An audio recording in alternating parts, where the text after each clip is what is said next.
नमस्कार, मैं हूं गौरव श्रीवास्तव। प्राइम डिबेट में आप सभी का बहुत बहुत स्वागत है। माहौल चुनावी है और लगातार दौरे चल रहे हैं और सभी पार्टियां यहां पर तैयारियां पूरी कर रही हैं आम चुनाव की, 2024 के लोकसभा चुनाव की, क्योंकि ये महत्वपूर्ण चुनाव है।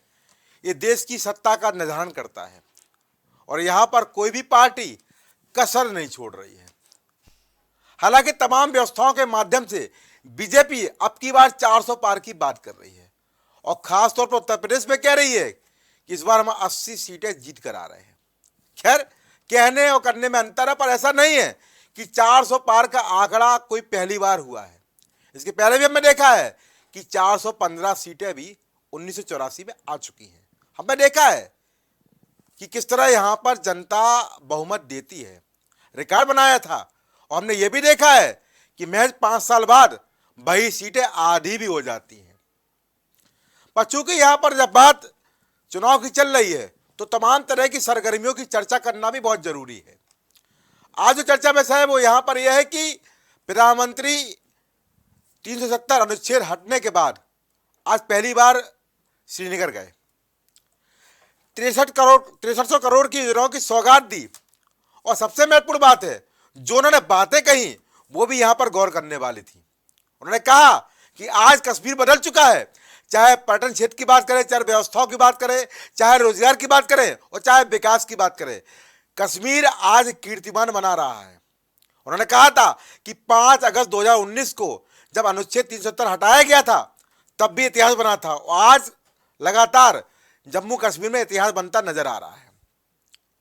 तमाम तरह की चीजें वहां पर घटित हुई। हमने बहुत और भी देखा है कि 1990 में थिएटर बंद हो गए थे, ना थिएटर चलते थे ना मल्टीप्लेक्स चलते थे। उसके बाद हमने ये भी देखा है कि 33 साल के लंबे अंतराल के बाद वहां पर थिएटर भी खोले गए, मल्टीप्लेक्स भी चालू किए गए और कश्मीरियों को एक नई शुरुआत भी दी गई। वो शुरुआत जो 1990 में खत्म सी हो गई थी, क्योंकि वहां पर जिस तरह से माहौल था, मल्टीप्लेक्स खोलना, सिनेमा हॉल खोलना एक दूर की कौड़ी समझी जाती थी, असंभव समझा जाता था। पर उसके बाद जिस तरह से चीजें घटित हुई हैं, ये भी गौर करने वाली बात है।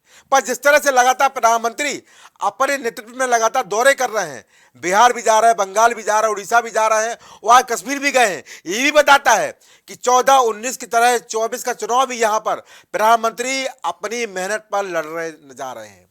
अब की बार 400 पार, क्या कुछ इस बार घटित होने वाला है? क्योंकि यह फैसला जनता जनार्दन करने जा रही है।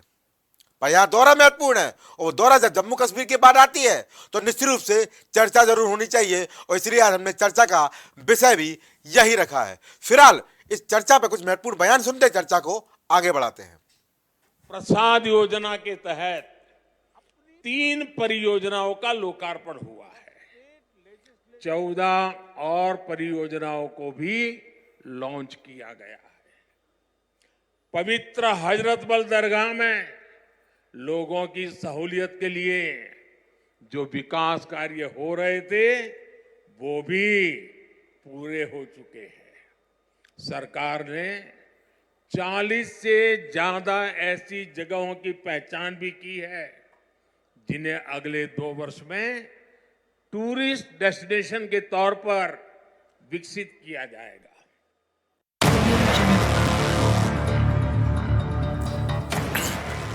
तो महत्वपूर्ण चर्चा विषय हमारे साथ मेहमान जुड़ चुके हैं। आप सबको रूबरू करा दूं। भारतीय जनता पार्टी रामनिवास यादव अपनी बात रखेंगे, समाजवादी पार्टी से कपिल श्रीवास्तव अपनी राय देंगे, प्रवक्ता कांग्रेस से तमजीद अहमद अपनी राय रखेंगे, प्रवक्ता आम आदमी पार्टी से उनके फारवर्ड प्रवक्ता इमरान लतीफ अपनी राय देंगे, सुभाष दयाराम भार्गव अपनी राय देंगे और हमारे साथ राजनीतिक विशेषज्ञ रूप में हमारे साथ डॉक्टर RZ खान हैं। आप भी इस महत्वपूर्ण चर्चा में अपनी समीक्षा करते नजर आएंगे। आप सभी का इस महत्वपूर्ण कार्यक्रम में बहुत बहुत स्वागत है। तो मेरा पहला सवाल रहेगा वो नेता भाजपा से रहेगा। रामनाथ भाई, चुनाव सामने आ गए हैं, दौरे लगातार हैं और इस बार भी हम देख रहे हैं कि 14-19 की तरह यहां भी प्रधानमंत्री पूरी ऊर्जा के साथ अपने कंधों पर पूरे चुनाव को नेतृत्व करते नजर आ रहे हैं। दौरा भी कर रहे हैं, सौगातें भी दे रहे हैं और विपक्ष को यहां पर आगाह भी दे रहे हैं। जिस तरह से पश्चिम बंगाल में उन्होंने कल कहा, लताड़ा भी है, कटाक्ष भी किया है और आज यहां पर जम्मू कश्मीर में अनुच्छेद 370 हटने के बाद पहला दौरा था, सौगातें दी, विकास की बातें भी की और यहाँ पर जो वहाँ के नौजवान हैं उनको भरोसा भी दिलाया है कि हम नई इबारत लिखने जा रहे हैं। ग्राउंड बात जी।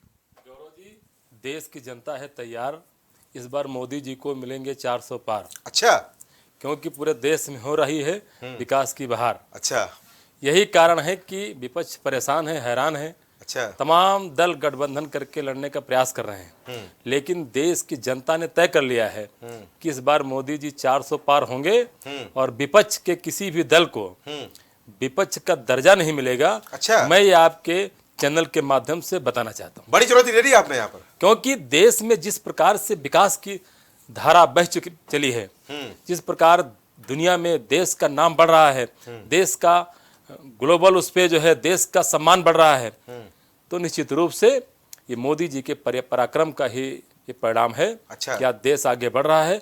यही कारण है देश जनता मोदी जी के साथ है, और यही कारण है कि हम सब लोगों ने, देश की जनता ने तय किया है कि इस बार मोदी जी 400 पार, यानी हैट्रिक की बात पहले बोल दी आप। जी जी 400 पार, विपक्ष में कोई नहीं रहेगा अच्छा कि जो विपक्ष का दर्जा पा सके। अच्छा ये मैं दोबारा दोहराना चाहता हूं जी। कि किसी भी दल में ऐसी ताकत नहीं है, क्योंकि सब भ्रष्टाचार में लिप्त हैं और करप्शन में लिप्त हैं।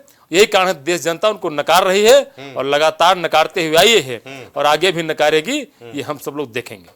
चलिए भाई, हैट्रिक की बात कर दी कपिल भाई। अब हैट्रिक की बात तो यहाँ पर बुरा नहीं लगना चाहिए, क्योंकि हैट्रिक पहले भी हमने देखा है कि हमारे देश में हैट्रिक की गई है। जवाहरलाल नेहरू सरकार तीसरी बार भी बनी थी, हमने वो भी देखा है। तो यहाँ पर हैट्रिक की बात नहीं है।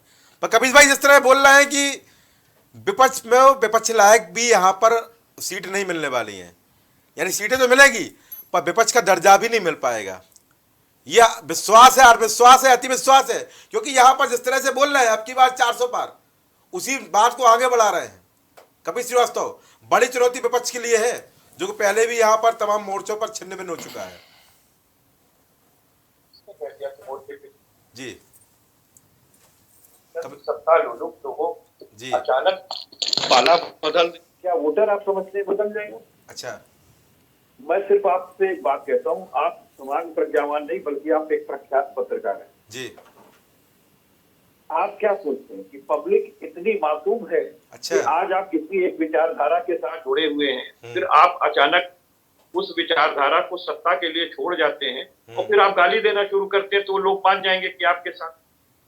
अगर रालोद आज हमारी तरफ नहीं है तो क्या वो जो एलिगेशंस उन्होंने लगाए कि 750 किसानों के खून से सने हुए हैं मोदी जी के हाथ, अब वो अच्छा। धुल गए क्योंकि रालोद चली गई।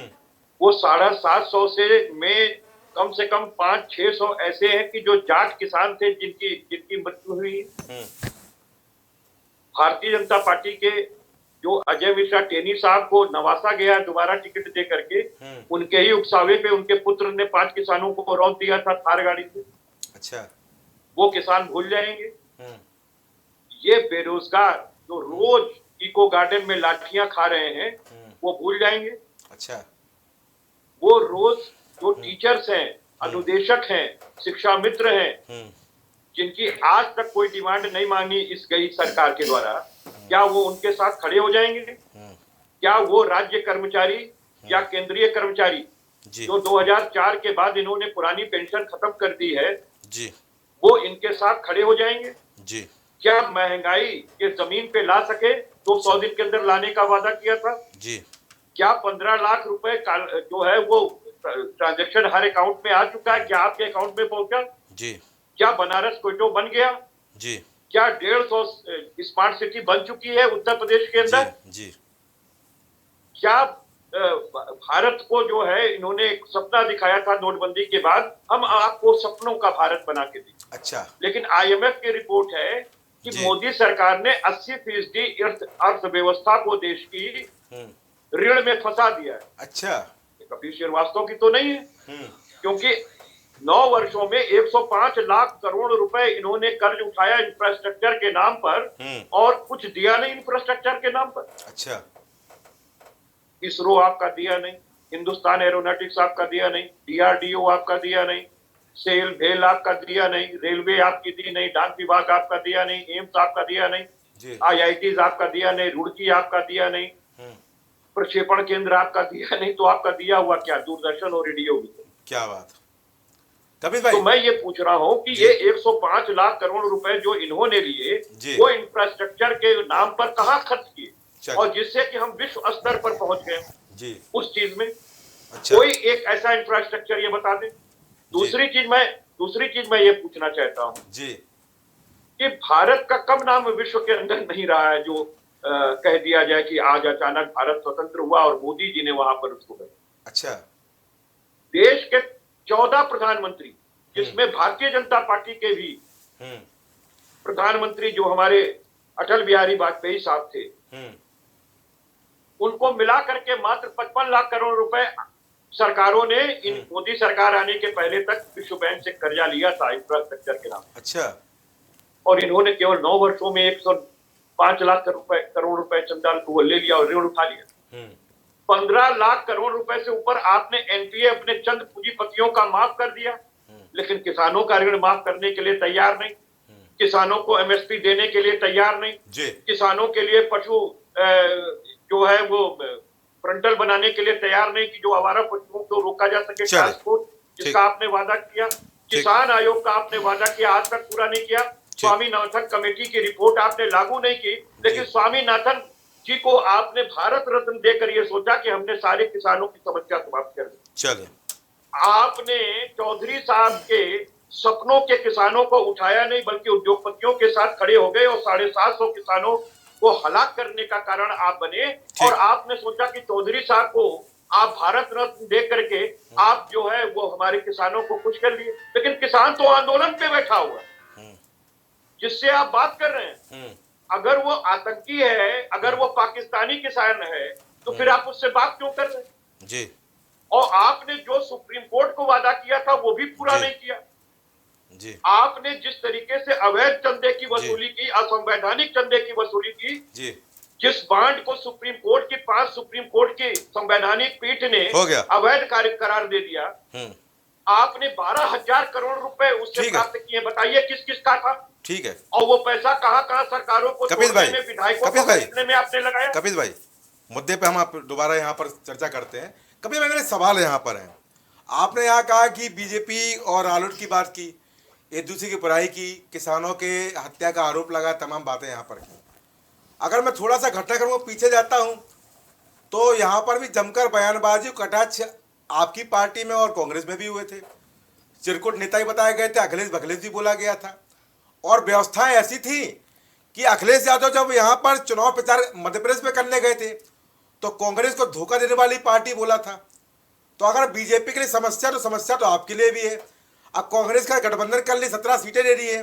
अब आपकी इकाई यहाँ पर कैसे उसी कांग्रेस के लिए वोट मांगेगी, कैसे बोलेगी नहीं वो हमने मजाक किया था या धोखे से बोल गए थे, ये आप कैसे बताएंगे? दूसरा सवाल मेरा आपसे एक भी है, आपने अजय मिश्रा टेनी की बात की, बिल्कुल सही बात आपने की कि इन्होंने नाव क्यों नवाज दिया जबकि मामला चल रहा है, बिल्कुल सही बात की। आपको गुलशन यादव याद है क्या? कुंडा से गुलशन यादव आपको याद होंगे, कुंडा से उनको भी टिकट दिया गया था। थोड़ा चर्चा उसकी भी कर लीजिए कपिल भाई। मेरे दोनों सवाल जवाब दे दीजिए, फिर मैं चर्चा को आगे करेंगे। बोल देखिए, लीजिए। पार्टी विद द डिफरेंस का नारा देने वाले, हाँ। 0% टॉलरेंस की नीति रखने वाले, रमेश बिथुरी को 5 मिनट के लिए सस्पेंड ना करने वाले, पूरी कम्युनिटी को मां बहन की गाली दिलवाने वाले और देख लेने की धमकी देने वाले को आपने आज टिकट नहीं दिया। अच्छा, लेकिन आपने क्या कहा? वो मोदी परिवार के सदस्य हैं, आपने निष्कासित नहीं किया। अच्छा, आपने ब्रजभूषण सिंह साहब को, जो हमारी बहन बेटियों के वो जिस तरीके से नाक रगड़वाई है और जिस तरीके से यौन उत्पीड़न का मामला उनके ऊपर है, आपने क्या किया? कभी भाई सवाल पे सवाल मत करिए, मेरा सवाल का जवाब दीजिए। सवाल पे सवाल इसलिए कर रहा हूं, सवाल मत करिए। मैंने आपसे दो बातें कही कि यहाँ पर कांग्रेस को आप में जब लटाड़ा था, कटाक्ष किए थे, अब बस कांग्रेस के लिए वोट कैसे मांगेंगे, और आप पर यहाँ पे अजय मिश्रा टेनी की आपने बात की, तो मैंने गुलशन यादव की बात की है, सीओ जियाउल हक वाले कांड के आरोपी की यहाँ पर टिकट दिया था, बता दीजिए ना। जब आप आम की तुलना इमली से करेंगे तो वो आम इमली हो गई है, ये आम इमली कहाँ से आ गई भाई? मैं सुन लीजिए, सुना दीजिए। राहुल गांधी जी के खिलाफ अगर कभी हमारे राष्ट्रीय अध्यक्ष जी ने कुछ कहा हो, अच्छा, कांग्रेस अध्यक्ष के खिलाफ अगर कभी कहा हो, जहां से धोखा खाया वहां धोखा बताया, चलिए लेकिन सबसे बड़ी चीज ये है कि आज अगर देश के संविधान को खतरा स्पष्ट दिखाई दे रहा है तो विपक्षी दलों को एक होना चाहिए। और आज सत्ता के विरुद्ध अगर लड़ने वाला कोई व्यक्ति है तो वो निश्चित रूप से बहुत मजबूत व्यक्ति है। चलिए ठीक है, क्योंकि सत्ता की लालच में तो कोई ढुलक जाता है। ठीक है ठीक है ठीक है, वो आपके सामने हो गया कपिल भाई, हो गया, चलिए ठीक है। और आप उसकी तुलना राजभर साहब मैं तुलना नहीं कर रहा, मैं तो आपको घटना बता रहा हूँ। जिन्होंने कपिल श्रीवास्तव, मैं आपको घटना बता रहा हूँ, तुलना नहीं कर रहा हूँ। जो इस देश का मैंने आपको तुलना नहीं की, मैं घटना बता रहा हूँ आपको, दोनों घटना बताई मैंने। चले हो गया, चले हो गया, चले हो गया, हाथ में हम चले हो गया, मुझे पता है, चले हो गया, सुन लिया, हो गया। चले मैं तमजीर के पास जा रहा हूँ, तमजीर बोलेंगे, तमजीर भाई, तमजीर अहमद क्या बोलेंगे भाई? बड़ा दौरा है, बड़े विकास की बातें हैं, बड़ी सौगातें हैं, और वहाँ पर जिस तरह से उन्होंने नौजवानों को संबोधित किया है, बता दिया है कि आप सुरक्षित भी हैं और विकास की धरा पर बढ़ते नजर आ रहे हैं। तमजीर भाई क्या बोलेंगे? देखिए, जिस तरीके का झूठ पिछले 10 साल में बोला गया है। अच्छा, आप देखिए, आप मैं किसी विपक्ष के आरोप लगा रहा है, आप क्या बोल रहे हो उस पर नहीं जाना चाह रहा हूँ। भारतीय जनता पार्टी ने क्या वादे किए थे सिर्फ आप उस पर टिके रहिए। आप फिर उन बातों को याद कर लीजिए कि प्रधानमंत्री मोदी जी जब प्रधानमंत्री बन रहे थे उन्होंने क्या क्या वादे नहीं किए थे। लोगों को रोजगार का वादा नहीं किया था प्रधानमंत्री जी ने। क्या ये वादा नहीं किया था कि 15-15 लाख रुपए दिया जाएगा? क्या ये वादा नहीं किया था कि MSP दी जाएगी? क्या ये वादा नहीं किया था युवाओं को रोजगार दिया जाएगा? क्या क्या वादे किए गए? बहुत हुई महंगाई दीवार अब की बार मोदी सरकार, क्या क्या नारे करे गए थे। 400-450 का सिलेंडर 1200 रुपए में हो गया। मैं तो सिर्फ उन तथ्यों पे रहना चाह रहा हूँ जी कि जिस तरीके के वादे भारतीय जनता पार्टी ने पिछले 10 सालों में किए। क्या कहा गया था कि 2022 तक सबको घर मिल जाएगा? क्या नहीं कहा गया था कि 2022 तक सबका अपना पक्का मकान होगा? क्या क्या वादे किए गए थे? आप उन वादों की अगर फेहरिस्त उठा के देख लेंगे तो आपको आज के बयान सुनने की जरूरत नहीं पड़ेगी। अच्छा, सिर्फ और सिर्फ प्रधानमंत्री जी ने पिछले 10 सालों में विभिन्न चुनाव में जो वादे किए थे उसका विश्लेषण कर लीजिए, आपको आपका जवाब मिल जाएगा। अच्छा, इतने सवाल इस समय खड़े हो चुके हैं जिस तरीके से बेरोजगारी चरम सीमा पर पहुंच चुके हैं गौरव जी। और चरम सीमा पे तो अलग बात है, जिस तरीके से पेपर लीक हो रहे हैं, जिस तरीके से उनको लाठियां खानी पड़ रही, बेरोजगारी होने के बाद, पेपर होने के बाद जिस तरीके से सड़कों पर उनको लाठियां खानी पड़ रही है, ये बेहद दुर्भाग्यपूर्ण है कि किस तरीके से हमारे युवाओं को लाठियां खानी पड़ रही है। किसान अपनी मांग को लेकर आंदोलन कर रहा है, मांग को लेकर नहीं, भारतीय जनता पार्टी ने जो वादा किया था उसको पूरा करने के लिए किसान जब आंदोलन करने जाता है तो कीले गाड़ दी जाती है, सड़कों पे दीवारें उठा दी जाती है। महिलाओं के खिलाफ किस तरीके से अत्याचार हो रहा है आप देख रहे हैं। कानपुर के अंदर 2 बेटियों ने आत्महत्या की और उनके पिताजी ने भी आत्महत्या कर ली। कौन न्याय देगा? अच्छा, न्याय कब मिलेगा लोगों को? जो मांग तो छोड़ दीजिए, जो वादे थे वो पूरे कब होंगे? अब 10 साल होने को आए हैं। अच्छा, भारतीय जनता पार्टी को सवाल पूछने का अधिकार नहीं है। अब इनको जवाब देना पड़ेगा कि जो प्रधानमंत्री मोदी जी ने 10 सालों से लगातार विभिन्न चुनाव में जो वादे किए थे वो पूरे कब होंगे? अब 2022 छोड़ दिए, 2045 की बात करने लगे।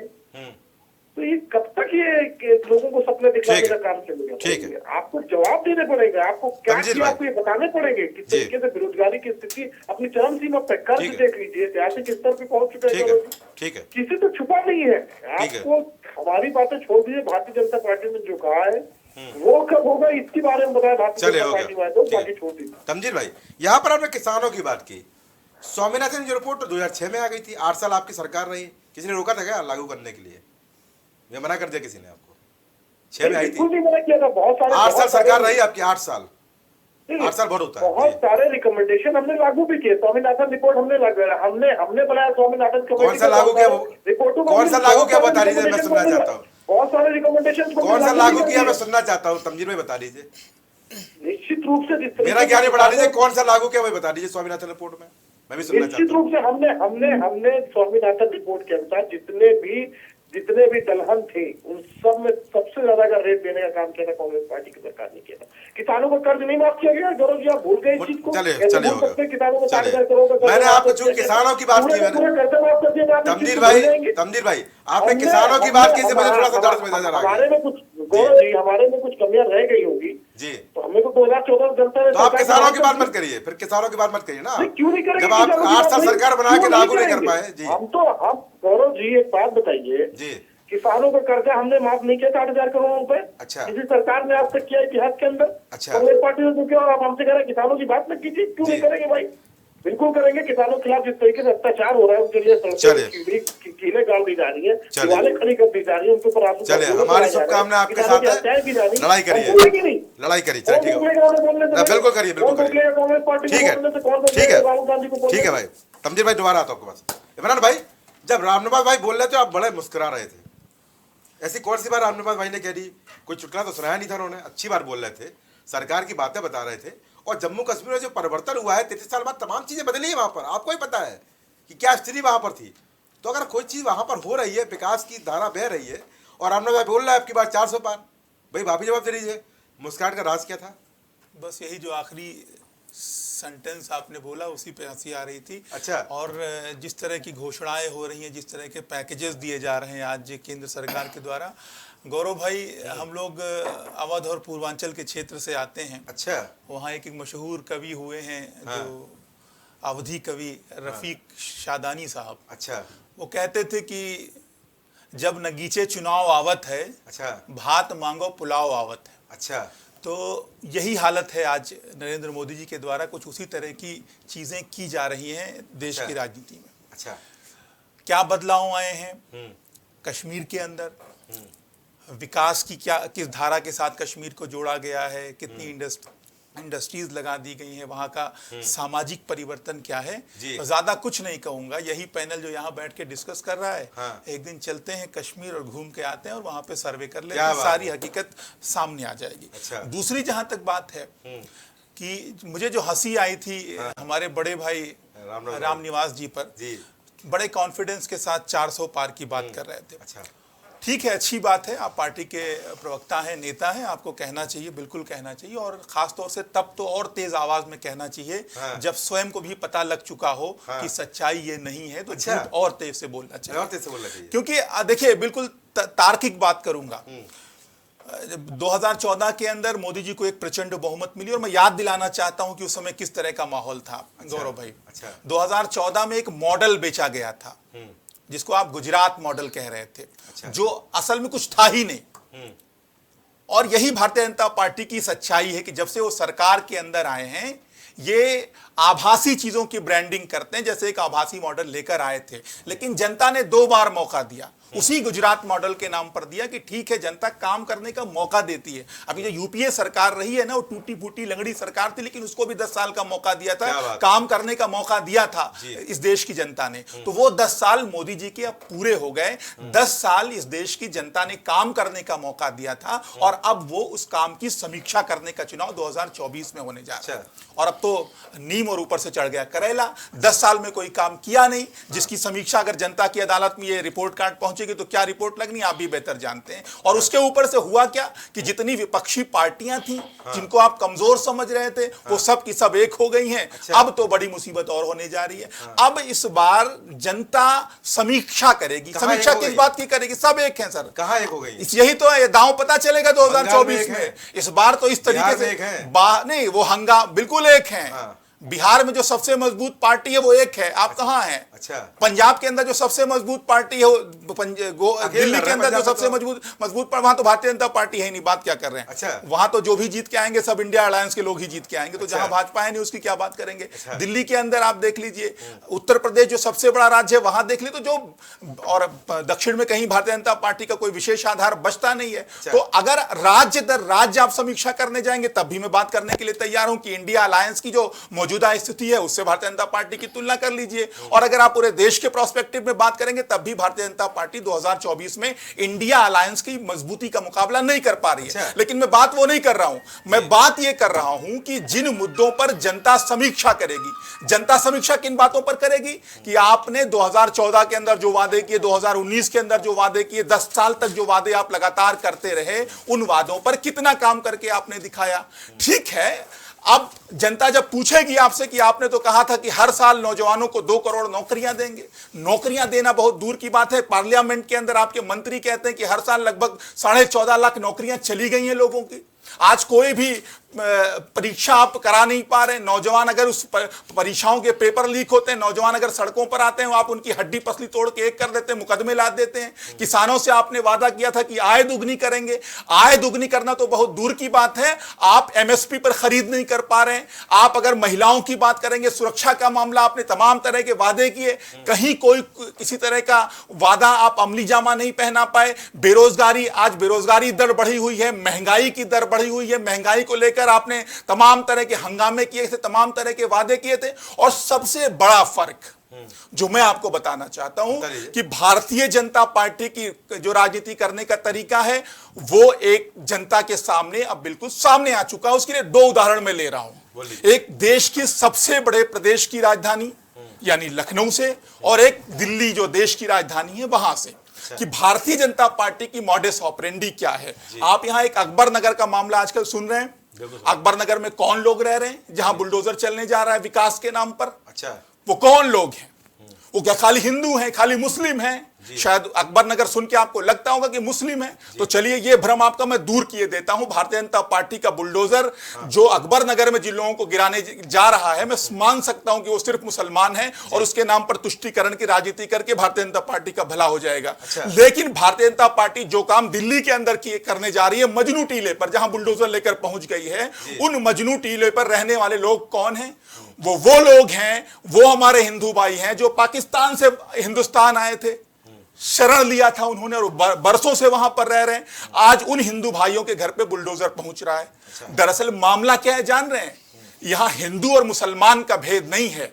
दरअसल वो पूंजीपति लोग नहीं है कि उनके ऊपर मोदी जी मेहरबान रहेंगे, भाजपा मेहरबान रहेगी। वो गरीब लोग हैं। तो चाहे हिंदू हो, चाहे मुस्लिम हो, चाहे अगड़ा हो, चाहे पिछड़ा हो, जो गरीब होगा वो मोदी जी का दुश्मन है, वो भारतीय जनता पार्टी का दुश्मन है। और जो अमीर होगा, जो अडानी होगा, जो अंबानी होगा, उसका कारपोरेट टैक्स 30% से घटाकर 22% कर दिया जाएगा। देश के खजाने का 14,56,226 करोड़ रुपए उसके ऊपर लुटा दिया जाएगा। देश का खजाना चाहे खाली हो जाए, अर्थव्यवस्था चाहे कमजोर हो जाए। तो कुल मिलाकर गरीबों की दुश्मन ये सरकार है। गरीबों के लिए कोई काम नहीं कर पाई है। गरीबों को सिर्फ और सिर्फ भिखारी बनाने का काम किया है, सिर्फ और सिर्फ अपने रहमो करम पर पालने का काम ये सरकार कर रही है। और ये सच्चाई जनता जनार्दन के सामने आ चुकी है और वो फैसला इस बार पूरी समीक्षा रिपोर्ट के साथ 2024 में दे देगी। ठीक है दयाराम भाई, आपको मेरी आवाज आ रही है? चलिए बधाई दे देता हूं पहले। मेरी आवाज आ रही है आपको? नेता आपके मंत्री बन गए हैं और बयान भी आने शुरू हो गए हैं। बयान की चर्चा नहीं करूंगा मैं, क्योंकि आज मुद्दा मैंने बयानों का नहीं रखा है। पर जिस तरह से यहाँ पर कश्मीर की बात हो रही है, दौरे की बात हो रही है, विकास परियोजनाओं की बात हो रही है और 370 अनुच्छेद हटने के बाद प्रधानमंत्री की पहले दौरे की बात हो रही है, आपकी क्या राय है दयाराम भाई? देखिए जी देखिए गौरव भाई, समस्या वो नहीं, समस्या जो है को कटाक्ष तो करना है जी। इनके पास न कोई विजन है, न कोई कुछ नहीं रह गया है। अगर रह गया हो तो बता दो। अच्छा, हाँ, कुछ भी रह गया हो तो बता दो। अच्छा। समस्या इनकी अपने आप बनती चली जा रही है। आज देश में जो विकास है, प्रदेश में विकास है, जिस ईमानदारी के साथ में कोई घोटाला नहीं है, कहीं भी इस तरह की जो कृतियां हो रही है उस पर सीधा प्रहार हो रहा है। अच्छा। और वो डैमेज कंट्रोल जो इन लोगों के साथ में हुआ करता था जी, वो डैमेज कंट्रोल बिल्कुल कंट्रोल में है। तो ये सारी समस्याओं के साथ में विपक्ष के पास अब कोई भी विजन नहीं रह गया है। अच्छा। जिसे आज आम आदमी पार्टी हो, चाहे कांग्रेस हो या इंडिया गठबंधन के जो लोग हो, इनकी अपनी अपनी दुर्दशा ये है कि ये सोच रहे हैं कि हम करें तो क्या करें। अच्छा। क्योंकि सामने से लड़ने की ताकत नहीं रह गई है।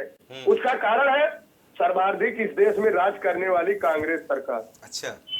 कांग्रेस सरकार ने अगर इन सब मुद्दाओं को हल किया होता, 370 किसके द्वारा लटकाया गया था? कांग्रेस के द्वारा। अच्छा। चाहती कांग्रेस इस मुद्दे को हल करके हीरो बन सकती थी, नहीं बनी। अच्छा। उसका एक ही मोटो था, एक ही उसका विकल्प बना था कि मुसलमानों को बीजेपी से डरा के रखना। अच्छा। मुसलमानों को ये बता के रखना कि अगर भाजपा की सरकार आ जाएगी तो बहुत कुछ तुम लोग यहाँ से सब कुछ खत्म हो जाएगा। अच्छा। हमारे 2 लोग बैठे हैं, बता दे जी। जो 80 करोड़ लाभार्थी है खाद्य पदार्थ के, राशन के, जी, क्या मुसलमान भाइयों को नहीं मिल रहा है? केवल वो हिंदुओं को मिल रहा है। 5 लाख स्वास्थ्य के ऊपर चर्चा नहीं करते, केवल हिंदुओं को मिल रहा है। ये किसकी कल्पना है, ये अच्छा। किसकी सोच है? अच्छा। कांग्रेस के साथी बता दे हमें कि जब स्वर्गीय राजीव गांधी ने क्या कहा था, केंद्र से 1 रुपया जाता है, केवल 15 पैसा बचता है। आज वो बेनिफिट डायरेक्ट, चाहे किसान का मामला हो, चाहे युवा का मामला हो, चाहे वो भुखमरी जो आपके क्या नाम सबसे गरीब निचले पायदान पे हो उनको राशन देने का मामला हो, ये तमाम योजनाएं जो है, चाहे उत्तर प्रदेश में आ जाइए, उत्तर प्रदेश में जिस तरह का वाक्य पहले उत्तर प्रदेश में आप बताइए, आए दिन कर्फ्यू लगा करता था, आए दिन झगड़ा झंझट हुआ करता था, अच्छा। आए दिन ऐसा कोई महीना नहीं जाता था जिस दिन कहीं ना कहीं दंगा हुआ करता था, आए दिन थाने चौकी पे पिछली सरकारों के द्वारा जो कब्जे हुआ करते थे, अच्छा। आए दिन कहीं ना कोई एसओ परेशान है, कोई एसपी परेशान है, कोई डीएम परेशान है। ये कृतियां क्या किसी से छिपी पड़ी है?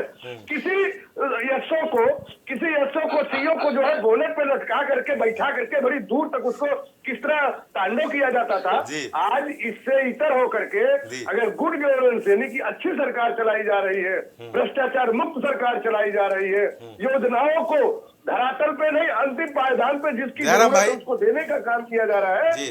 तो ये सारी समस्या आप बोल रहे हैं नागवार गुजर रहा है। जी जयराम भाई, आप बोल रहे हैं और कपिल श्रीवास्तव प्रवक्ता सपा ठहाके मार मार के हंस रहे हैं। कपिल भाई ऐसी कौन सी बात कर दी है? मैं दोबारा लूंगा आपको। जयराम भाई अपनी बात पूरी करिए। जी। कपिल भाई बड़े हंस रहे हैं आपकी देखिए, बात पर, बड़ा ध्यान से देखिए। सुन रहे हैं, हंस भी रहे हैं। जी देखो सुनो, वजह क्या है, कपिल भाई वहाँ बुरे फंस गए हैं, अरे बड़े फंस गए। अच्छा बुरे फंस गए हैं बेचारे। अच्छा। अब समस्या वो नहीं है, समस्या ये है कि अब करे तो क्या करे कपिल भाई हमारे। अच्छा। कपिल भाई हमारे बड़े अच्छे मित्र हैं, अच्छा, अच्छे मित्र लेकिन हैं। इनको पता है कि सपा शासन में गुंडई किस तरह हुआ करता था, अच्छा। दबंगई किस तरह हुआ करता था, थाने चौकी पे कैसे क्रस्टर किया जाता था, अच्छा। सीओ को कैसे बोनट पे बैठा करके उसको किस तरह कृत्या तांडव किया जाता था, कोई भी आईपीएस को काम नहीं करने दिया जाता था। अच्छा। बता दे हमारे भाई स्वर्गीय मुलायम सिंह थे, हाँ। ख्याल करिए उस आईपीएस के साथ क्या वाक्य हुआ था, क्या कोई चलिए। भूल जाएगा क्या? आज चलिए। बताइए, आज चलिए। स्वतंत्र सरकार है, चलिए, गरीबों कभी की मैं लेता हूँ, सरकार है, कभी मैं लूंगा आपको। वंचितों की सरकार है, शोषितों की सरकार है। चलिए हो गया, चलिए हो गया, ठीक है। हमारे साथ विशेषज्ञ मौजूद है। खान साहब क्या बोलेंगे आप? सबसे पहले तो मैं आपका शुक्रिया अदा करना चाहता हूं कि आपने मुझे इस चैनल के माध्यम से देश के सामने अपनी बात रखने का मौका दिया, और सभी पैनलिस्ट जितने हैं हमारे सम्मानित साथी सबका अभिवादन करता हूं। 2-3 मुद्दों की बात करूंगा मैं। बिल्कुल कर लीजिए। बहुत ओजस्वी भाषण दिया हमारे तमाम प्रवक्ताओं ने, उनकी जी। मजबूरी अपनी राजनीतिक है, अपने दलों बिल्कुल। से हैं तो अपने पार्टी का ही पार्टी पक्ष लाइन रखेंगे। बोलेंगे। जहां तक मैं महसूस करता हूं जी कि ये बड़ा स्वागत योग्य कदम है कि प्रधानमंत्री जी वहां पर गए धारा 370 हटने के बाद। जी 2 चीजें इसमें, जी प्रधानमंत्री होने के नाते वो जहां भी जाते हैं, पूरा देश उनका है, उनका क्षेत्र है, वो कहीं पर आते हैं तो कहीं हमें कोई एतराज नहीं है, बहुत स्वागत है उनका, दिल खोलकर स्वागत है। 2 चीजें, एक और भ्रम की स्थिति फैली हुई है कि धारा 370 हटाई गई है। मैं बड़े विनम्रता पूर्वक यहाँ विद्वान लोग बैठे हुए हैं, अनुच्छेद 370 के तहत मिलने वाले विशेषाधिकार जम्मू और कश्मीर से हटाए गए हैं, न कि धारा 370। और विशेष प्रावधान वाला सिर्फ जम्मू और कश्मीर इकलौता राज्य नहीं था, आसाम भी है, मणिपुर भी है, नागालैंड भी है। ये केंद्र सरकार के निर्णय पर डिपेंड करता है कि किसको विशेष राज्य का दर्जा देगा, वहां के नागरिकों को कौन सुविधा देगा, कौन नहीं देगा। ठीक है। एक चीज जी तो वहां के विशेष जो प्रावधान थे, जी तत्कालीन सरकार जिसने दिए होंगे, 370 का प्रावधान जिसने किया होगा, तथाकथित नेहरू जी की बात कर रहे थे, तो नेहरू जी भी हमारी नजर में अच्छा इस भारत के लिए उतने ही शुभचिंतक थे जितने आज प्रधानमंत्री माननीय नरेंद्र मोदी जी। ठीक है। मैं इस बात को कतई नहीं कहता कि अपने दौर में जो भी ड्राइविंग सीट पर होता है वो अपने जानते बूझते कोई एक्सीडेंट नहीं करना चाहता। अच्छा। हो सकता है भविष्य में वो निर्णय सही साबित हो रहा है या हो सकता है गलत साबित हो रहा हो।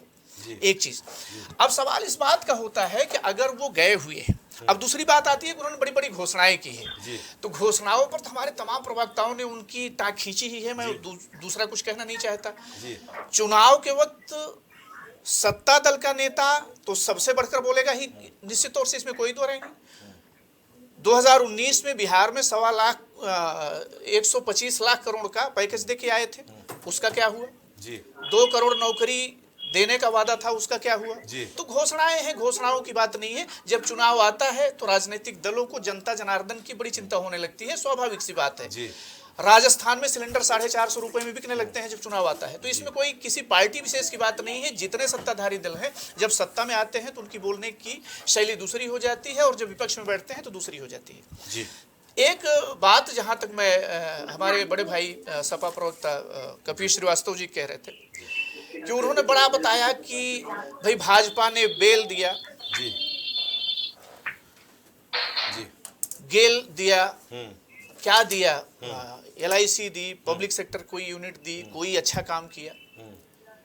तो मैं बड़ी विनम्रता पूर्वक कहना चाहता हूं कि इसको सपा ने भी नहीं दिया, हमारे पूर्वजों ने दिया। अच्छा। जो भी थे उनको दल के आधार पर बांटना उचित नहीं है। जी स्वतंत्रता मिलने के बाद जिनको इस देश की जनता ने जिम्मेदारी दी कि आप इन चीजों की सुविधा मुहैया करवाइए, उन लोगों ने दिया है और देश की जनता के टैक्स से बने पैसे से दिया, किसी सरकार ने नहीं दिया और किसी नेता ने नहीं दिया। दूसरी चीज मैं माननीय कपिल जी से कहना चाहता हूं जी कि जिस भाजपा को पानी पी पर कर आज पूछा जा रहा है। खान साहब सर। एक सेकंड के लिए मैंने ये कतई नहीं कहा कि वो जो सरकारों ने दिया वो कोई एहसान किया।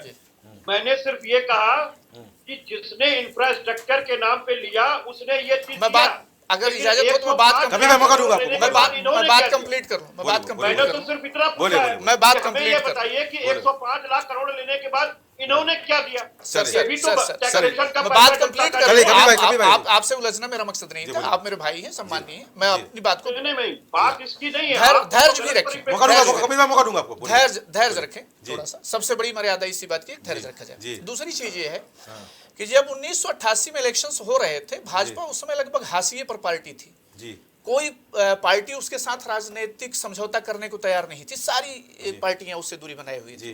तो भाजपा के पृष्ठपोषक कौन बनकर उन्हें राष्ट्रीय मुख्यधारा में लाने वाले कौन थे? माननीय मुलायम सिंह जी थे। अच्छा। सबसे पहला समर्थन उन्होंने दिया मुख्यधारा में, बीपी सिंह की सरकार बनवाने में। ठीक है सर। जी तो अब क्या हुआ कि भाजपा पनपी और भाजपा ने पनपने के बाद अपना विस्तार थोड़ा तेजी के साथ किया। उनके पास रणनीति है। अब रही बात ये कि अगर किसी की उपलब्धियां हैं, जितने प्रधानमंत्री हमारे रहे हैं देश में, वो सारे लोगों ने देश के विकास के लिए अच्छा काम किया। सिर्फ इस नाम पर कि भाजपा जो है,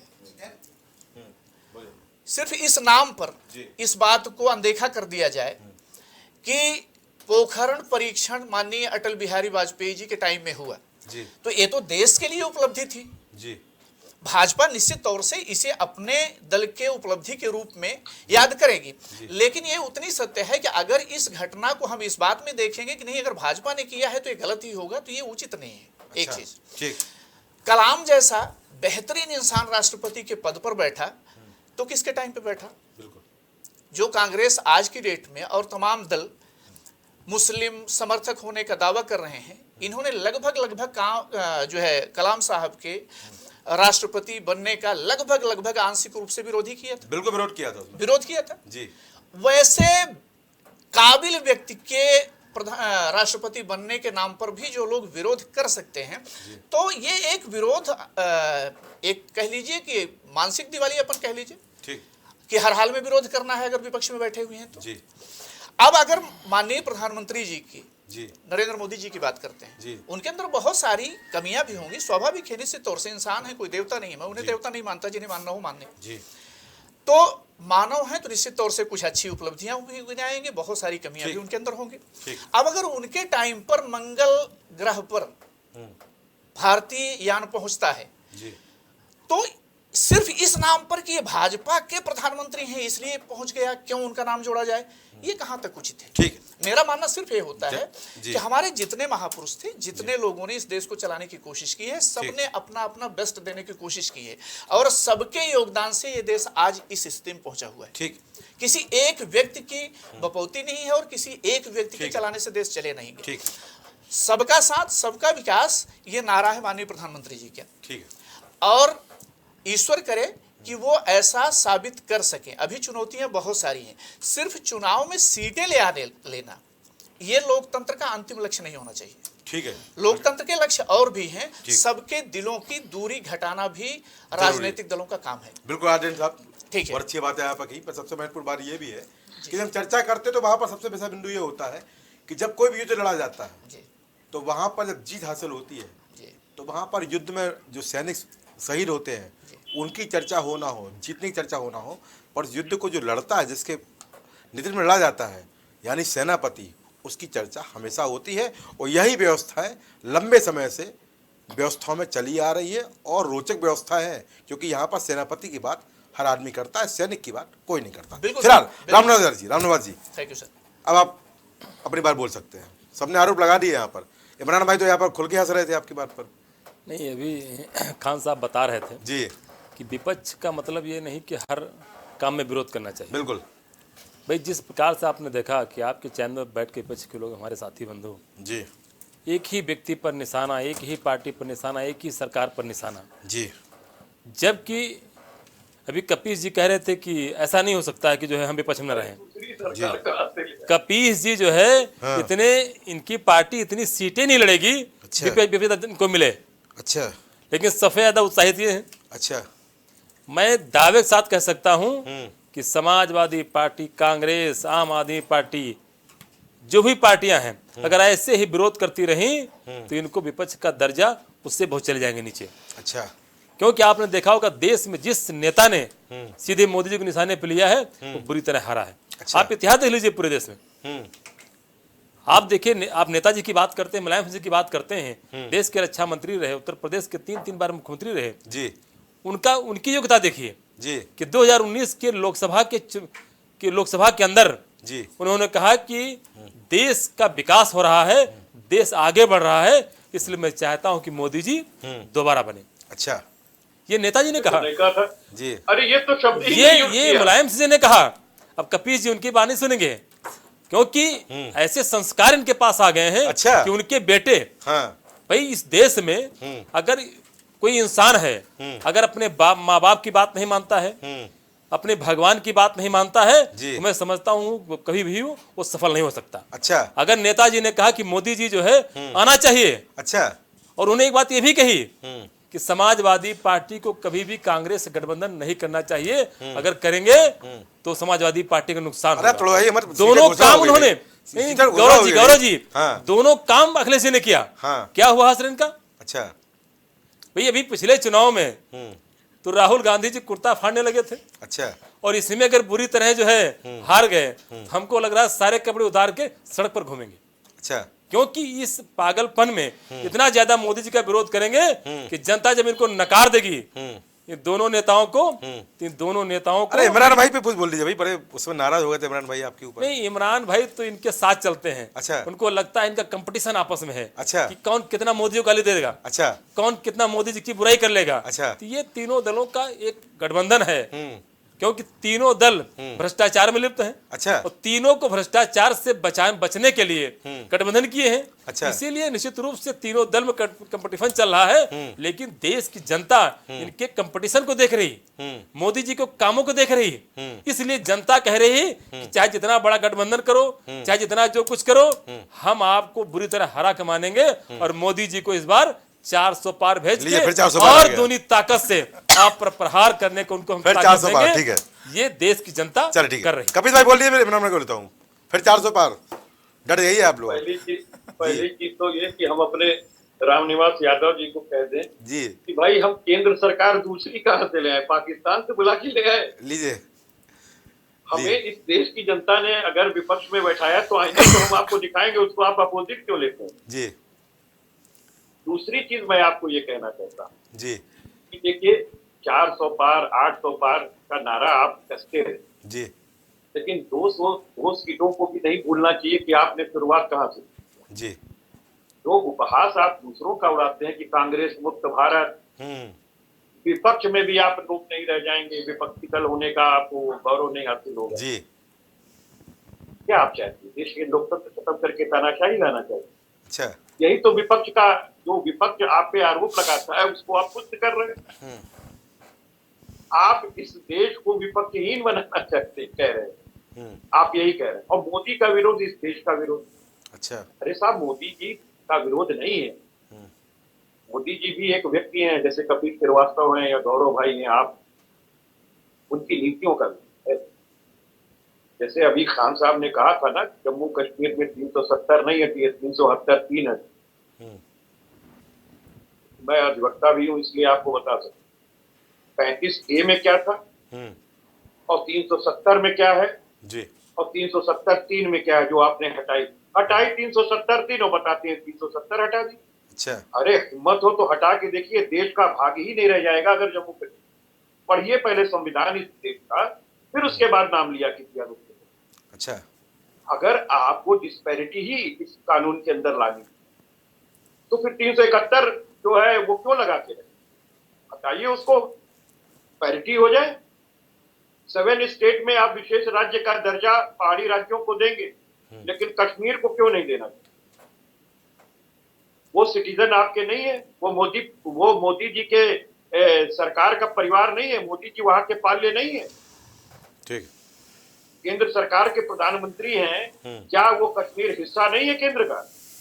बिल्कुल। तो उससे आप दूसरी आंखें क्यों करते? मैं तो यही पूछ रहा हूँ। ठीक है। आपने 35A हटाई, वो तो प्राविधान था हटाने का, एक समय पे उसको हटना ही हटना था। जो प्रक्रियात्मक चीजें थी उस पर हम लोग का विरोध, ठीक है, कि विधानसभा होनी चाहिए थी। और आपने हासिल क्या किया? आपने कश्मीर में विकास अगर हासिल कर लिया हो तो बता दीजिए, कोई आपकी नई परियोजना आपने पूरी कर दी हो तो बता दीजिए। अच्छा रमनोज भाई, क्योंकि जितनी परियोजनाएं हैं वो आज की नहीं है, यूपीए गवर्नमेंट के समय तो अच्छा। पूरी हो रही। और मैं आपको दूसरी चीज कह दूं जी, लोकतंत्र कायम कर दिया क्या आपने कश्मीर? आज तक विधानसभा को सस्पेंड क्यों रखा? क्या आपको अपने होने का भी एहसास नहीं है? अगर आप चुनाव जीत सकते हैं तो दिक्कत क्या थी? आपको तो चुनाव करा देने चाहिए। ठीक है। कपिल भाई का चुनाव क्यों नहीं कराया? कपिल भाई, दूसरी चीज, जी एक मिनट बोलिए बीच में नहीं, बोलिए please। बोलिए बोलिए। नहीं तो तारतम्य छूट जाता जी, है। बोलिए। अभी इन्होंने कहा कि विपक्ष में होने के नाते सबसे ज्यादा गाली कांग्रेस के साथ वाले ये सपा दे रही है और आम आदमी पार्टी दे रही है। जी। अरे भाई हम लोग गाली गलौज करने वाले आपको दिख रहे। हाँ।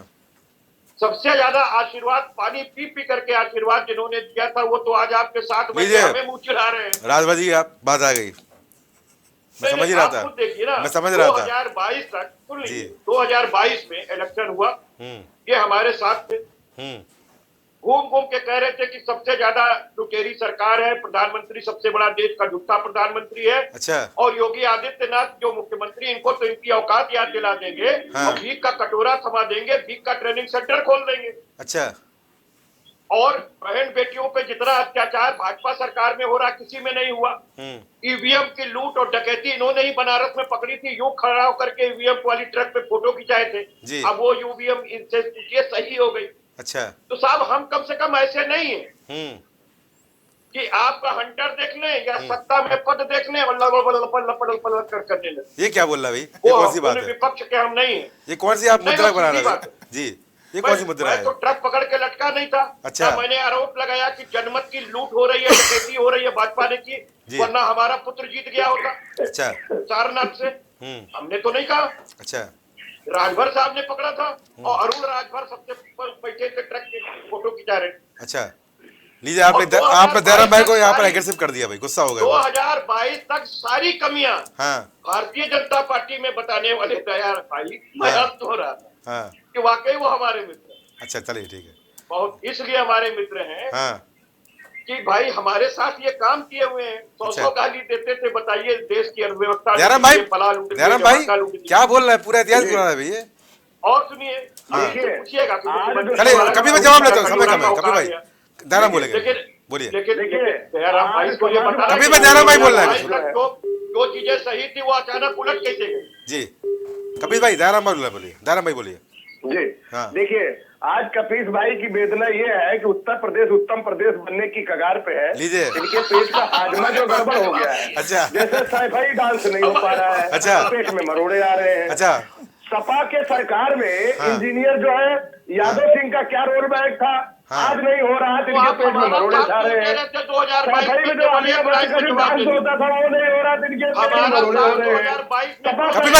कभी सुन लीजिए। जो दंगे हो रहे थे आज पूरे प्रदेश में कहीं दंगे नहीं है, इसलिए इनके पेट में मरोड़े आ रहे हैं। मरोड़ आ रही है। पाल जो इनके साथ हुआ करता है इसका एनकाउंटर इनके कभी मैं सुन लीजिए, कभी मैं सुन लीजिए, मौका दूंगा आपको। इनके पेट में मरोड़े हो रहे हैं। मरोड़ आ रही बता रहे हैं। क्या हुआ था आप बताइए। तो ये जो सारी समस्याएं हैं, सारे समस्याएं समाजवादी पार्टी में पूछा जवाब दे रहे हैं। राज की सरकार हुआ करती थी। अच्छा। तो ये चीजें आप नहीं हो रहा है। हाँ। तो समाजवादी के पेट में मरोड़े हो रहे हैं। मरोड़ हो रहे हैं। भैया मरोड़े होते रहे, उसमें हम क्या कर सकते हैं? अच्छा लीजिए। अरे भैया हम लोग डिपेंडाल लेके घूमते हैं, मरोड़ रोड नहीं होती। लीजिए लीजिए। हमें सिर्फ इतना बता दो, हम नहीं बदले। ये गोली लेके घूमते मरोड़ नहीं थे भाई इनको। स्वर्गीय देखिए, सुन लीजिए, स्वर्गीय मुलायम सिंह ने कहा था, जो बेटा अपने राजनीति कैरियर में मैंने अपने बेटे को, कपिल भाई सुन लीजिए, कपिल भाई जवाब दे रहे हैं भाई, कपिल भाई सुन लीजिए, मौका दूंगा कपिल भाई, मौका दूंगा, छोटा मौका दूंगा कपिल भाई, सुन मौका लीजिए, सुनिए, सुनिए, सुनाइए। सुनिए, देखिए हाँ गौरव भाई, हाँ स्वर्गीय मुलायम सिंह जीते जी क्या कहते हैं, उनका बयान याद करिए। हाँ। उन्होंने कहा, पहला व्यक्ति हूँ अपनी राजनीति में अपने जीते जी बेटे को मैंने सीएम बनाया, जी। जब वो मेरा नहीं हुआ तो उत्तर प्रदेश का क्या होगा? बयान खोद के देख लीजिए, लीजिए। अरे भाई, अच्छा एक मिनट, मैंने ये थोड़ी पहली कहा बात तो ऐसा है। कोई ये सारी स्टेटमेंट चीजें नहीं। आपके पास भरा दूसरी हुआ है, चीज मैं ये कह रहा आप हूँ, उसको संभाल नहीं पा रहे, दयाराम मेरी भाई, क्या गलती? 2022 में मुलायम सिंह जी का ये स्टेटमेंट तथाकथित रूप से आपको नहीं मालूम था क्या? हाँ नहीं, आपको मालूम नहीं था? हाँ कहा गया है, मुझे बताइए, कीचड़ को मालूम साफ था करना कि जिसमें नहीं था? हिलना पड़ता है। सिर्फ आप जनता हम आप समाजवादी रही के है पास गए, कि अरे ये सत्ता समाजवादी लोग पार्टी- दयाराम भाई मुझे लगता है कि हो गया आप लोगों हो गया करने हो वाले, गया। दयाराम भाई, कपिल भाई, जी। कपिल भाई, दयाराम भाई मुझे लगता है कि ओम प्रकाश राजभर के मंत्री बनने के बाद यहाँ पर मरोड़ हो रही है समाजवादी पार्टी को, पूरा मरोड़ हो रही है। हमें कोई मरोड़ नहीं है। चलिए हो गया, पहले ये प्रश्न पूछते हम लोग को हाँ। नहीं, हम लोग को विधानसभा में दे रहे चलिए, थे। ठीक भाई है। किस लालच में ये गए हैं, इनको हाँ। क्यों तका रहे हो? हाँ। इनको दे दो मंत्री पद। अच्छा देखिए क्या है हाँ। कि आज समस्या वो नहीं है गौरव भाई। अच्छा। आज समस्या समाजवादी के पास जो है ये है हाँ। कि इतनी अच्छी सरकार क्यों उत्तर प्रदेश में चल रही है। अच्छा। काहे नहीं घोटाला हो रहा है, अच्छा। काहे नहीं दबंगई चल रही है, 50 लाख क्यों नहीं लोगों कब्जे का किए जा रहे हैं? पेपर लीक करा दिया, घोटाला नहीं है। तो प्रताड़ित किया जा रहा है, संविधान इसलिए परेशान है। सुप्रीम कोर्ट कह रहा है 12,000 करोड़ चलिए, हो गया। घोटाला कर दिया भाजपा ने, चंदा चलिए हो गया, इमरान बोलेंगे, लेकर ऊर्जा आ गई, ठीक है इमरान आपको बोलेंगे। घोटाला नहीं दिख रहा है। इमरान भाई अपनी बात दीजिए। आयुष्मान भारत में सीएजी की रिपोर्ट है, फिर मैं दमजी ये भाई जो बोलता है हूँ। वो हजारों करोड़ रुपए का भ्रष्टाचार हुआ, चलिए, वो आपको नहीं दिखाई दे रहा है। चलिए इमरान बोलेंगे, वाइका कॉरिडोर चलिए इमरान में लतीफ बोलेंगे, हो गया। घोटाला हुआ, कपिल वो भाई, आपको नहीं दिखाई अब दे आपके रहा है। साथी बोले, सुन लीजिए भाई। हाँ बोलिए। देखिए गौरव भाई, अभी आप पे तमाम बात है कि रामनिवास भाई ने बिल्कुल पल्ले झाड़ दिया आपको। रामनिवास भाई हाँ ने अभी बहुत सारी बातें की, विपक्ष विहीन करने की भी बात करी, हाँ लेकिन यार इनकी बात में मजा नहीं है। मजा नहीं आ रहा। विपक्ष विहीन क्यों? करने का जो हुनर है ना, हाँ वो आम आदमी पार्टी के पास है। दिल्ली में कैसे इनको एक ऑटो में बैठा के इनके सारे विधायकों को हम लोग घुमा देते हैं, वो हुनर हमारे पास है। अच्छा। पंजाब में कैसे इनको हम विपक्ष विहीन कर देते हैं, ये कला सिर्फ आम आदमी पार्टी के क्या पास बात है। है। और सिर्फ यही कला आम आदमी पार्टी के पास नहीं है। अभी खान साहब ने एक बात कही थी कि नेता तो वादे करते हैं, पार्टियां तो वादे करती हैं, हाँ। लेकिन एक बात और कह दूं कि आम आदमी पार्टी भी इस मामले में दूसरी पार्टियों से भी अलग है। अच्छा। क्योंकि हम वादों से ज्यादा काम करके दिखाने वाले लोग हैं, और बार बार रोज हमारा, आप कभी भी उठाकर देखेंगे तो आम आदमी पार्टी की तरफ से जो प्रेस कॉन्फ्रेंसेज होंगी उसमें आप यही देखोगे, आज ये वादा पूरा किया, कल ये वादा पूरा किया, परसों ये वादा पूरा किया। और रामनिवास भाई ने दूसरी बात कही कि मोदी जी को बार बार गाली देते हैं। अच्छा। सही कह रहा हूं कि मोदी जी को गाली अगर वास्तव में किसी ने दिया था, हाँ। तो परम आदरणीय श्री ओम प्रकाश राजभर जी ने दिया लीजिए, था, किसी राजभर और जी आ ने गए। नहीं दिया था। लीजिए, और राजभर आज जी आ उनके गए। साथ गलबहियां करते फिर रहे हैं। हम लीजिए। लोग तो सवाल पूछ रहे हैं साहब, जी। लेकिन सबसे बड़ी विडंबना यह है कि हाँ। आज भारतीय जनता पार्टी को के छोटे से छोटे कार्यकर्ता से लेकर और प्रधानमंत्री जी को सिर्फ एक बात है, सवाल ही गाली लगने लगे हैं। अच्छा। और लोकतंत्र में सवाल ही रामराज सबसे भाई। मजबूत चीज होते हैं, हाँ। सबसे बड़े स्तंभ होते हैं सवाल। और अगर विपक्ष की तरफ से सवाल पूछे जा रहे हैं तो ये लोकतंत्र को और मजबूत करते हैं। लेकिन ये सवाल से डरते हैं, अच्छा। ये सवाल नहीं सुनना चाहते। ना तो ये रामनिवास भाई, गौरव भाई से सवाल सुन सकते हैं, हाँ। ना तो इमरान लतीफ से, कपिल श्रीवास्तव से, या तमजीद अहमद से, कोई भी विपक्षी पार्टी का नेता हो, उससे ये सवाल नहीं पूछना चाहते, सवालों से डर रहे हैं। और अगर मतलब सवालों से डरता वही परीक्षार्थी है जिसकी तैयारी मुकम्मल नहीं होती। और मैं इसी बात पे कह रहा हूं, 400 बार बोला तैयारी मुकम्मल नहीं है उनकी, बिल्कुल कैसी बात है? मुकम्मल नहीं है। रामनाथ भाई, ऐसे तो कोई जवाब भी दे दीजिए तैयारी बिल्कुल मुकम्मल नहीं कब है। जवाब देंगे? इसीलिए सवालों से भाग रहे। एक सवाल का जवाब दिया हो तो बता हाँ, दे। हमने मैंने जवाब दिया। बेरोजगारी दर पे बात किया, कोई आंकड़ा लेकर बात कर दे। मैंने महंगाई पर बात किया, किसी आंकड़े पे बात नहीं करेंगे, इधर उधर की बात अरे करेंगे। कश्मीर विकास कर रहा है भाई। अरे ये खाली, अच्छा चलिए एक सवाल मैं पूछ ले रहा हूं, बहुत दूर नहीं जाऊंगा, कश्मीर और कन्याकुमारी, मैं उत्तर प्रदेश में बैठा हूं। रामनिवास भाई सिर्फ इतना बता दे, बहुत आसान सवाल पूछ रहा हूं, अच्छा। कि जब से भारतीय जनता पार्टी की सरकार उत्तर प्रदेश में आई है, कितनी परीक्षाओं के पर्चे लीक हुए हैं और कितनी परीक्षाएं इन्होंने आराम से करा ली है बिना पर्चा लीक किए? बस एक सवाल पूछ रहा हूं, इसका जवाब दे दीजिए। जवाब दीजिए भाई। कोई इधर उधर की बात नहीं मेरे दोस्त, सिर्फ इतना जवाब दे दीजिए। इमरान भाई की पीड़ा हम समझ रहे हैं। अच्छा, समझ रहे हैं। इनके सारे छोटे नेता जेल में हैं। अच्छा। बड़का नेता जाने वाला है। अच्छा। तो तड़फन तो होगी ही। तड़फन होगी। अच्छा, इसीलिए इतनी तकलीफ है। अच्छा। मैं कहना चाहता हूं कि उत्तर प्रदेश की सरकार आने के बाद समाजवादी पार्टी में तो परिचय जो है सड़कों पर लोग लिखते थे। अच्छा। बच्चों के रिजल्ट आता था 99% हरियाणा और नौकरी मिलती थी 1% भी नहीं। अभी हरियाणा में और योगी जी की सरकार में अगर एक भी मंजिलों पे सीढ़ी लगा के परीक्षार्थी दिए जा रहे थे, वैसे एक क्या भी नजर आया नकलची कि या वीडियो दिखा कोई दीजिए। गिरोह पकड़ा गया हाँ। तो उसका मकान गिराया गया। अरे उसको यादव जी, जेल हमारे भेजा सवाल गया, का जवाब नहीं उसकी दे रहे, प्रॉपर्टी प्लीज जब्त की गई। हाथ जोड़ के निवेदन करो, कोई नहीं मैंने बचा। सवाल क्या उसका जवाब दे अब दीजिए। इमरान जी की तकलीफ कितने है, उसको पर्चे हम दूर लीक नहीं कर हुए हैं और सकते। कितने परीक्षाएं वो तो आपने आराम से ED, करा ली। CBI खाली इनको एक आंकड़ा करेगी। छोटा सा दे दीजिए। भाई दारू मैंने वाले बहुत मंत्री साधारण को सवाल ये किया, शिक्षा मंत्री सिर्फ एक बताते हैं। बात, सिर्फ एक बात। भाई अच्छा, इनके इसका सारे मतलब छुटके आपका नेता जो तो चले गए जेल में। गड़बड़ है। अब बड़का जाने मतलब वाला है। जहां सरकार है, बड़का आपका जाने वाला है। गलत होता है क्या? इसीलिए पीड़ा है। शराब को जो मंत्री देखता है शराब को, आम वो मतलब आदमी घोटालेबाजी पार्टी- होता है। ये आम कौन सा आदमी आंकड़ा आप पार्टी पेश कर को रहे दिल्ली हैं? अरे में भाई, अगर देखना उत्तर चाहिए। प्रदेश के अंदर जो आबकारी उत्तर मंत्री है वो प्रदेश गलत है, बाबा मध्य जी का प्रदेश की बुलडोजर सरकार है, में जो आपका किसी की आबकारी हैसियत मंत्री है वो नहीं गलत ही है। होगा। कानून अरे व्यवस्था कौन सी या परीक्षाओं में लॉजिकल गड़बड़ी बात करके करें। सकून मैंने से रह सिर्फ सके। एक सवाल जो भी पूछा है करेगा आपसे, उसके कितनी खिलाफ परीक्षाओं कार्रवाई के होगी। पर्चे लीक कार्रवाई हुए? हो रही है। एक बार से गैंग बता गस्तर लग दीजिए। रहा है। इधर उधर अपराधी की कोई जेल बात जा नहीं रहे कर रहा हूं यादव हैं। जी। पिछली सरकारों को कितनी देखिए, परीक्षाओं के एक भी पर्चे अपराधी लीक पकड़ा नहीं हुए? जाता था। सिर्फ आंकड़ा अपराधी पूछ रहा अपराध हूं। करने के कितनी बाद परीक्षाएं सीना आपने खोल के ईमानदारी से सड़कों पर करा घूमता ली, था, जो पुलिस मुकम्मल उसकी हो गई। पहरेदारी आप करती थी। आंकड़ा नहीं दे अगर पा आज रहे। अपराधी अरे भाई, एक सीना सवाल पूछ खोल रहा कर हूं घूम सीधे ले से। तो उसके सीने पर गोली चलती है। अच्छा। ये है योगी जी की सरकार। अच्छा, मैं बस रामनिवास जी, एक 30 सेकंड में एक सवाल जल्दी बोलिए है। मैडम। जी। कानपुर के अंदर अभी क्या हुआ? 2 बच्चियों के साथ रेप होता है, वो आत्महत्या कर लेती हैं। आत्महत्या क्यों करती हैं? सरकार उदासीन बनी रहती है। अच्छा। मामला यहां नहीं रुकता है। उनका जो पिता है वो दर दर भीख मांगता है इंसाफ की, उसको इंसाफ नहीं मिलता, आज उसने भी आत्महत्या कर ली। ये कानून व्यवस्था है आपके अंदर, उत्तर प्रदेश के अंदर, और आप बात बड़ी बड़ी कर रहे हैं। कोई संवेदना बची है कि नहीं बची है? सिर्फ राजनीति करेंगे। एक बार इस घटना के बारे में बोल दीजिए, उसके बाद बताइए कि कौन सी कानून का राज है। जी। बच्चियों को इंसाफ नहीं मिल रहा है। बच्चियां आत्महत्या कर ले रही हैं, उनका पिता आत्महत्या कर ले रहा है, और आप कह रहे हैं कानून का राज है। अरे कानून का राज होना बहुत दूर की बात है यादव जी, हाथ जोड़ के कहता हूं। अच्छा। उत्तर प्रदेश में जंगल राज से भी बदतर हालात हैं, क्योंकि जंगल के भी कुछ उसूल होते हैं। यहां कोई उसूल नहीं है, कोई संविधान नहीं है, कोई कानून नहीं है, कोई व्यवस्था नहीं है।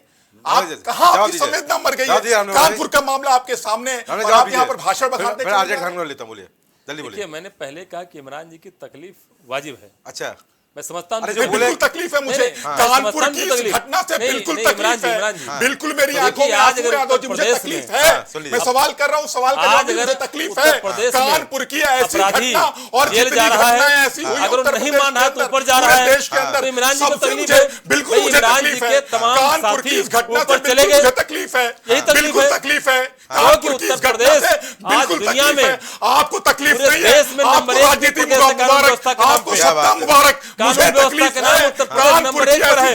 अगर कोई अपराधी अपराध करता है तो 24 घंटे से ज्यादा बाहर नहीं रहता है। ये हमारी सरकार का इस्तेमाल है। चलिए, पिछली सरकारों में तो अपराधी अपराध करता था, सीना खोल कर सड़कों पर घूमता था, किसी पुलिस वाले की हैसियत नहीं कि पकड़ ले। आज अगर कोई अपराधी कर दिया अपराधी ने, तो 24 घंटे से ज्यादा नहीं होता तो जेल में होता है, ये ऊपर जाता है। ये फर्क है। चलिए, ठीक है। आगे चलिए, समय ओवर हो गया। तो निश्चित रूप से महत्वपूर्ण चर्चा में सहमति। आप सभी का इस चर्चा में जुड़ने के लिए बहुत बहुत धन्यवाद। सबने अपनी अपनी बात कही। जम्मू कश्मीर की बात भी हुई, विकास की बात भी आई, और यहाँ पर कानून व्यवस्था की बात भी आई। यहाँ पर 400 पार की बात भी कही गई, और यहाँ पर आईना भी दिखाया गया। किसी के मंत्री बनने की बात भी की गई, और यहाँ पर यह भी बताया गया कि उसने मंत्री बनने के पहले जब विपक्ष में तो कौन कौन सी बयानबाजी भी की। पर यहाँ पर जिस तरह से चर्चाएं हुई है, उस चर्चा में इमरान लतीफ ने जो बात बोली है, उस बात पर भी गौर करना जरूरी है। हम विकास के नए नए आयाम प्रस्तुत कर सकते हैं, हम कीर्तिमान बना सकते हैं, हम व्यवस्थाओं को बदल सकते हैं, हम शिखर पर पहुंच सकते हैं, पर अगर उसके बावजूद कुछ कमी रह जाती है, उस कमी के बाद चीजें जान देकर गंवानी पड़ रही हैं, वहां पर भी आपको समझना पड़ेगा। दौरे होते रहेंगे, व्यवस्थाएं चलती रहेंगी, और यहां पर नए नए इतिहास भी बनेंगे। 400 पार का इतिहास बनेगा कि नहीं बनेगा, वो आने वाला समय बताएगा। हैट्रिक होगी कि नहीं होगी, वो जनता जनार्दन भी बताएगी। पर सबसे महत्वपूर्ण बात है, ये बात हमेशा समझते रहिए, ये पब्लिक है, ये सब जानती है, अंदर क्या है बाहर क्या है ये सब पहचानती है। ये कुर्सी पे बैठाती है, उतारती भी है, हैट्रिक बनवाती भी है, तो यहाँ पर लक्ष्य भी पार कराती है। पर यह भी याद रखना है कि ये उतारती भी है। चर्चा विषय महत्वपूर्ण है, जुड़े रहिए और संघर्ष करते रहिए, विपक्ष की तरह यहाँ पर लड़ते रहिए, क्योंकि लड़ना जरूरी है, संघर्ष जरूरी है, और जब संघर्ष होता है तभी परिणाम बेहतर आते हैं, ये सभी जानते हैं। तो आज की चर्चा में इतना ही। नमस्कार।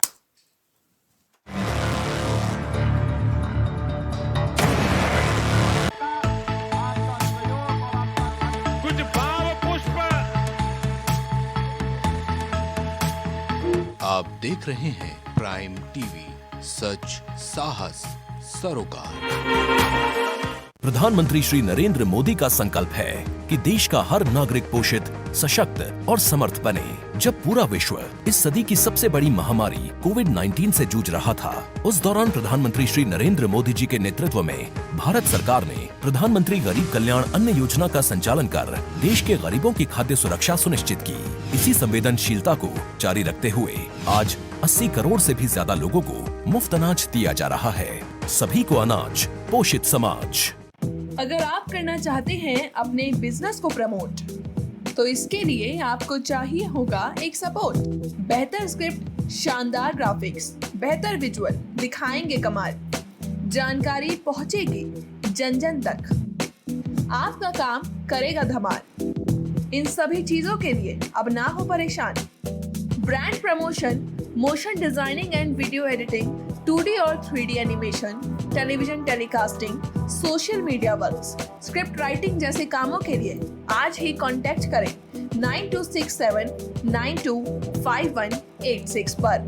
इसी के साथ ही आप हमें जीमेल भी कर सकते हैं vikasproduction.gfx@gmail.com पर।